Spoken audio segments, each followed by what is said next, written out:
Il existait jadis sur Terre un endroit où on trouvait du café à volonté. Il poussait sur un grand arbre que l'on nommait Équité. Un jour, l'amiral Industrie découvrit cet endroit et prit tout le café qu'il put emporter. Équité perdit ses feuilles et le lieu devint terne et sombre. Plus personne ne savait comment refleurir Équité. Les habitants de l'île étaient fatigués, tristes, et bientôt ils devinrent fous. Ils cherchèrent une solution. Max le Conquérant, le roi de l'île, proposa de faire un pacte avec l'amiral Industrie.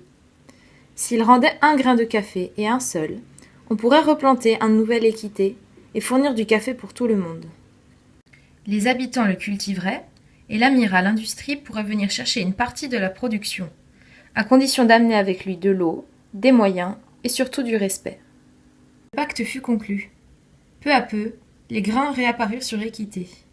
Les habitants se servirent du feu et de l'eau pour préparer une boisson désaltérante. Ils se sentirent revigorés, jour après jour. L'amiral Industrie, curieux de voir ce qu'il se passait, apporta encore plus d'eau et encore plus de moyens. Il fit construire des habitations pour les habitants et mit en place des conditions de vie décentes. Bientôt sur l'île, on fit commerce de nombreux autres produits. Et le roi Max décida de rendre visite à Industrie dans son pays pour expliquer à tous leur partenariat.